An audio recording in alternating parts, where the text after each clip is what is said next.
नमस्कार। आज हम बात करेंगे लंग ट्रांसप्लांट के बारे में। सबसे पहली चीज़ क्या है लंग ट्रांसप्लांट? लंग ट्रांसप्लांट एक ऐसा प्रोसीजर है जिसके अंतर्गत जो मरीज़ हैं हमारा जिसको एक रेस्पिरेटरी डिजीज़ है, यानी कि एक क्रॉनिक रेस्पिरेटरी इलनेस, जैसा कि उदाहरण के तौर पे COPD, ILD, other respiratory diseases like severe pulmonary arterial hypertension.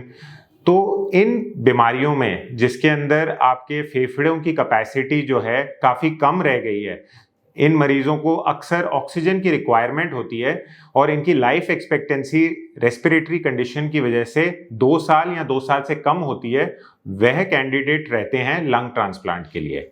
Lung transplant के अंदर जो पेशेंट के डिजीज्ड फेफड़े होते हैं उनको बदल के हम एक ऑर्गन, नया ऑर्गन, यानी कि ऑर्गन एक डोनर से लेके इन पेशेंट में लगा देते हैं। ये जो मैंने आपको एक्सप्लेनेशन दी है, ये एक एक्सप्लेनेशन है कि इस प्रोसीजर में किया क्या जाता है।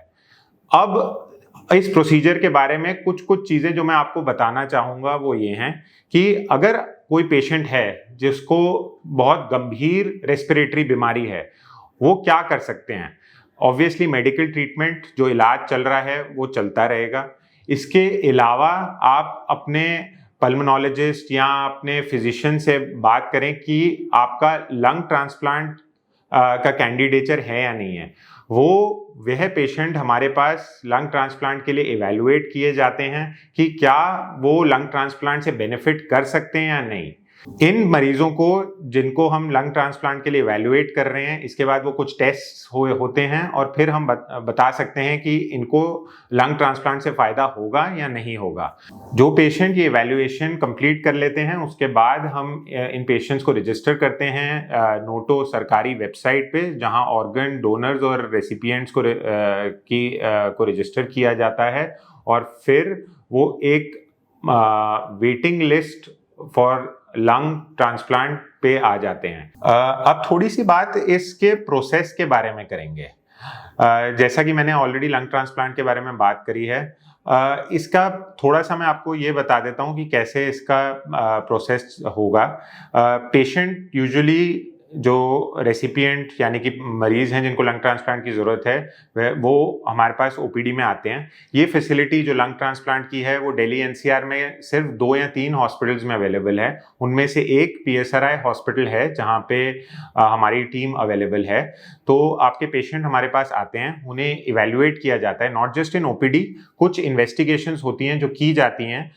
दे may be a CT scan, कुछ ब्लड वर्क, बेसिकली ये देखने के लिए कि पेशेंट जो हैं क्या वो लंग ट्रांसप्लांट जैसी सर्जरी एंड्योर कर सकते हैं और क्या उसके रिस्क फैक्टर्स हैं और इनका क्या पोस्ट ऑप केयर पे रिस्क बढ़ सकता है। इसके बाद जब हम इनको इवैल्यूएट कर लेते हैं तो हमारी एक टीम है जिसमें lung transplant surgeon, lung transplant pulmonologist यानी कि मैं, और पल्मोनरी रिहैब स्पेशलिस्ट, डाइट्रिशियंस, ये सब बैठ के हम आपका केस टू केस डिस्कस करते हैं और एक डिसीजन पे आते हैं कि लंग ट्रांसप्लांट किया जाए और किस सिवियरिटी का डिजीज है और इसका आगे क्या प्लान रहेगा। इसके बाद आपका जो पेशेंट जो हैं उनका नाम नोटो की वेबसाइट, जो सरकारी ऑर्गन रेसिपिएंट की वेबसाइट है, हमारे थ्रू वहाँ रजिस्टर किया जाता है और इस प्रोसेस में जो ऑर्गन मिलने की प्रोसेस में कुछ महीने लग सकते हैं। और कुछ इसके बारे में अगर आप जानना चाहते हैं तो आप हमारे से आके यहाँ मिल सकते हैं। Thank you.